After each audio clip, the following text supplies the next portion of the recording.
ভাঙড়ে তৃণমূল আইএসএফ সংঘর্ষ, ভাঙড়ের হাতিশালা 6 লেনে উত্তেজনা ছড়িয়েছে। কি কারণ জানবো, কল্যাণ রয়েছে সঙ্গে।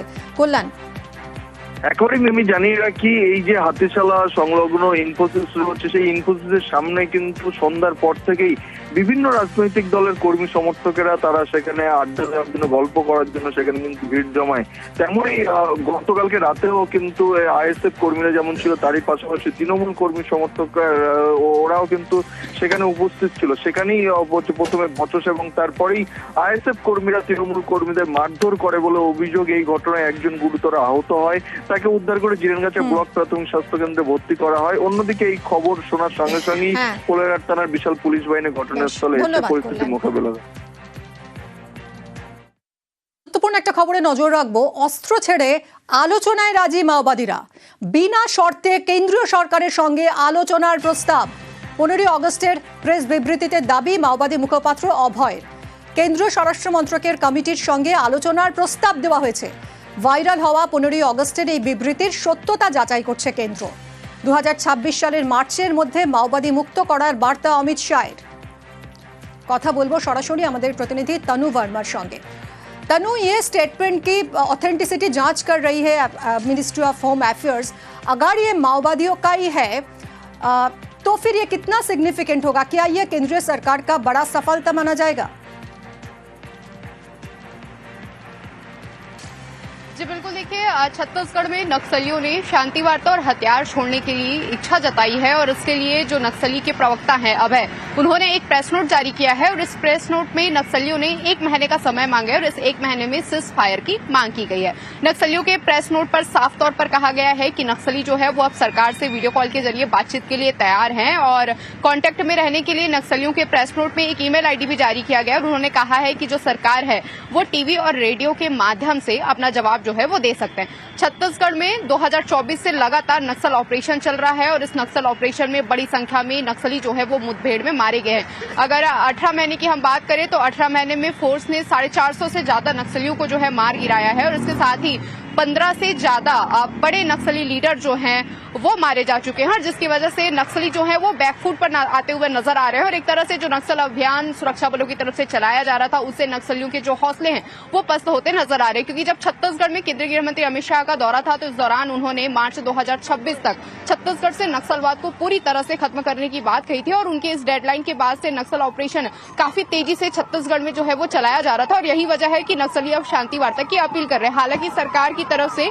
इस प्रेस नोट को लेकर कोई प्रतिक्रिया सामने नहीं आई है क्योंकि अभी सुरक्षा एजेंसियों से पहले जो है इस पूरी प्रेस नोट की जांच करवाई जाएगी कि आखिर ये प्रेस नोट नक्सलियों की तरफ से ही जारी किया गया है। प्रेस नोट की सत्यता की भी जांच की जाएगी। इसके साथ ही क्या सच में नक्सली हथियार छोड़ने के लिए तैयार हो गए हैं या फिर ये उनकी तरफ से फिर कोई रणनीति ना हो, तो इन तमाम मुद्दों को लेकर फिलहाल जो है सुरक्षा एजेंसियों की तरफ से जांच की जाएगी। लेकिन जिस तरह से नक्सलियों का प्रेस नोट सामने आया, क्योंकि इससे पहले अप्रैल में भी नक्सलियों की तरफ से शांति वार्ता के लिए प्रेस नोट जारी किया था और ये दूसरी बार है जब नक्सली प्रेस नोट जारी करते हुए नजर आए, तो ऐसे में कहा जा सकता है कि सरकार की एक बड़ी सफलता है और नक्सलियों के हौसले पूरी तरह से जो है वो पस्त हो गए हैं क्योंकि लगातार छत्तीसगढ़ में नक्सल ऑपरेशन जो है वो चलाया जा रहा था। इस नक्सल ऑपरेशन में जवान सफलता हासिल कर रहे थे और यही वजह है कि अब नक्सली बैकफुट पर आ रहे हैं और फिलहाल सरकार की प्रतिक्रिया का इंतजार है कि इस पूरे प्रेस नोट पर सरकार का क्या कुछ प्रतिक्रिया आता है। जी बहुत बहुत शुक्रिया। আমরা কথা বললাম আমাদের প্রতিনিধি তনু वर्माর সঙ্গে।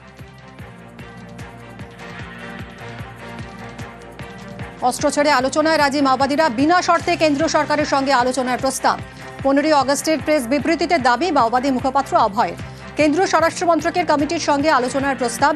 ভাইরাল হওয়া 15 আগস্টের বিবৃতির সত্যতা যাচাই করছে কেন্দ্র। 2026 সালের মার্চের মধ্যে মাওবাদী মুক্ত করার বার্তা অমিত শাহের।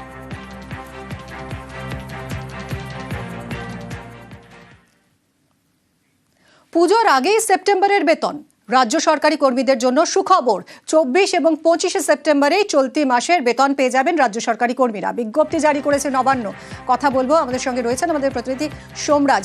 সোমরাজ, নবান্ন বিজ্ঞপ্তি জারি করে জানিয়ে দিয়েছে যে সেপ্টেম্বরেই চলতি মাসের বেতন পাওয়া যাবে। সরকারি কর্মীরা খুশি?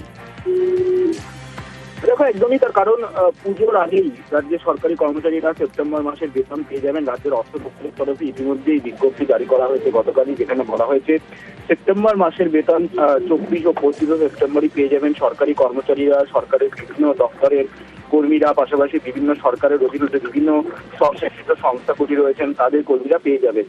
এছাড়াও রাজ্যের অর্থ দপ্তরের তরফে নির্দেশিকায় বলা হয়েছে যে পেনশন প্রাপকরা 1 অক্টোবর তারা পেনশন পেয়ে যাবেন, এবং এছাড়াও বিভিন্ন যে রাজ্য সরকারের সামাজিক সুরক্ষামূলক প্রকল্পগুলি রয়েছে তার টাকাও 1 অক্টোবর পাওয়া যাবে। কিন্তু যেটা সব থেকে গুরুত্বপূর্ণ যে 26শে সেপ্টেম্বর থেকে 7ই অক্টোবর রাজ্য সরকারি ছুটি রয়েছে, পুজোর ছুটি রয়েছে, তার ঠিক আগেই অর্থাৎ পুজোর ছুটি পড়ার আগেই সরকারি কর্মচারীরা সেপ্টেম্বর মাসের বেতন পেয়ে যাবেন। এই মর্মে অর্থ দপ্তর নির্দেশিকা জারি করে বিভিন্ন জেলাশাসক বিভিন্ন দপ্তরের সচিবদের পাঠিয়েছে। ধন্যবাদ সোমরাজ। কেন্দ্রীয় সরকারি কর্মচারীদের আগাম বেতন। বাংলার কেন্দ্রীয় সরকারি কর্মচারীরা পাবেন আগাম বেতন। সেপ্টেম্বরের বেতন পেনশন মিলবে আগে ভাগেই। 26শে সেপ্টেম্বর মিলবে বেতন আর পেনশন। দুর্গাপুজো আর দশেরার জন্য আগেই বেতন আর পেনশন। রাজ্যে মোট 3,18,000 কেন্দ্রীয় সরকারি কর্মী। পুজোর আগে কি উনি বাড়তি টাকা দিচ্ছেন? যে উপহার দেবেন দিচ্ছেন তো বেতনটাই। আপনাদের হাতে অঢেল টাকা আছে, আপনি অমুক তারিখের বদলে অমুক তারিখে দিচ্ছেন। আর বাংলার যেটা প্রাপ্য 1,95,000 কোটি টাকা, সেটা তারা দিচ্ছে না। এটা সম্পূর্ণ কেন্দ্রীয় সরকারের সিদ্ধান্ত। উৎসব মুখরতায় মানুষ থাকুক আর তার ছোঁয়া কেন্দ্রীয় সরকারি কর্মচারীদের কাছেও আসুক, সেটার জন্য এই প্রচেষ্টা বা এই পদক্ষেপ। সবাই এটাকে স্বাগত জানাবেন।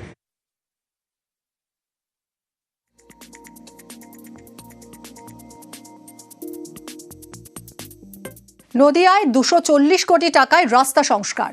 জেলা জুড়ে 446টি রাস্তা সংস্কারের উদ্যোগ। 700 কিলোমিটার রাস্তা সংস্কারের সিদ্ধান্ত। বাইকে বেহাল রাস্তা পরিদর্শনে খোদ অতিরিক্ত জেলা শাসক। দ্রুত খরচের হিসেব পঞ্চায়েত গ্রামোন্নয়ন দফতরে জমা। প্রশাসনের উদ্যোগে খুশি জেলাবাসী। 240 কোটি টাকায় রাস্তা সংস্কারের সিদ্ধান্ত। জেলা জুড়ে 446টি রাস্তা সংস্কার করা হবে, সেই উদ্যোগ নেওয়া হয়েছে। সমীর আমাদের প্রতিনিধির সঙ্গে কথা বলবে। সমীর, কবে থেকে শুরু হবে এই কাজ? এটা খুব সম্ভবত পুজোর পর থেকে এই কাজ শুরু হবে। এখনো পর্যন্ত 14 ছড়ি করে দিয়েছে এই রাস্তা সংস্কারের জন্য নদীয়া জেলা প্রশাসন বা জেলা পরিষদ। তার কারণ নদীয়া জেলার বিভিন্ন প্রান্তের বিভিন্ন রাস্তা বেহাল ছিল এবং জনপ্রতিনিধি সহ বিভিন্ন মাধ্যমে রাজ্য সরকারের গ্রামোন্নয়ন দপ্তর, পঞ্চায়েত ও গ্রামোন্নয়ন দপ্তরে প্রায় 500 বেহাল রাস্তা সংস্কারের জন্য আবেদন জমা করেছিল, এবং সেই আবেদনের সাড়া দিয়ে গ্রামোন্নয়ন দপ্তর জেলা প্রশাসনকে নির্দেশ দেয় যে তড়িঘড়ি সেই সিদ্ধান্ত বা বাস্তবায়ন করতে হবে। এরপরে কিন্তু সমীক্ষা শুরু করে জেলা প্রশাসন, এবং সমীক্ষা করে দেখা যায় এর মধ্যে 446টি রাস্তা সংস্কার করার যোগ্য। অবস্থা খুবই খারাপ, এবং সেই রাস্তাগুলি পরিদর্শনে যারা নির্দিষ্ট জেলা শাসক এবং দেখেন সত্যি রাস্তাগুলো খুব খারাপ। এরপরে কিন্তু খসড়া বাজেট তৈরি করে এদের মধ্যে সেটা গ্রামোন্নয়ন দপ্তরে পাঠানোর প্রযোগ শুরু করে দিয়েছে, এবং টাকা বরাদ্দ হলে পরে কিন্তু পুজোর পর থেকে রাস্তা সংস্কার করা হয় বলে একটা আশা করা যাচ্ছে, এবং এই সিদ্ধান্তে কিন্তু খুশি এলাকাবাসী। ধন্যবাদ। পঞ্চায়েতের বিরুদ্ধে দুর্নীতির অভিযোগ। কাজ না করেও টাকা আত্মসাতের অভিযোগ চোপড়ার মাঝিয়ালি পঞ্চায়েতের বিরুদ্ধে। 12 লক্ষ টাকার দুর্নীতির অভিযোগে তদন্ত দাবি। মহকুমা শাসকের কাছে লিখিত অভিযোগ বিজেপির। মাঝালি গ্রাম পঞ্চায়েত যে আছে সেখানে বিপুল পরিমাণে দুর্নীতি হচ্ছে। কোনো রকম কাজ হয়নি, অথচ টাকা তুলে নেওয়া হয়েছে। আমরা ফিল্ডেও গেছি, দেখেছি সেখানে যে বুথের যা সভাপতি আছে বা যে মেম্বার আছে তার সাথে আমরা যোগাযোগ করেছি। বুথের যে মেম্বার সেও বলতে পারছে না যে এখানে কোনো কাজ হয়েছে। সেও শুনে অবাক হলো যে তাকে না জানিয়ে পাস করে দিয়ে স্কিম টাকা তুলে নেওয়া হয়েছে। 12 থেকে 13 লাখ টাকা হবে। চাইছি প্রশাসন ব্যবস্থা করুক। ওরা যা করেছে সব ভিত্তিহীন। এরকম আমাদের কোনো নাই যে আমরা কোনো রাস্তা কাজ করিনি। যারা স্ক্রিনশট দেখাচ্ছে কাজ হয়নি, যখন ইনকোয়ারির লোক আসবে আমাদের উপর থেকে তারা দেখে নেবে নিশ্চয়ই ফিল্ডে যাই যে কাজ হয়েছে কি হয়নি। আমাদের সব জায়গায় বোর্ড লাগানো আছে, যা কাজ হয়েছে সব জায়গায় হয়েছে। সব অভিযোগে ভিত্তিহীন হবে।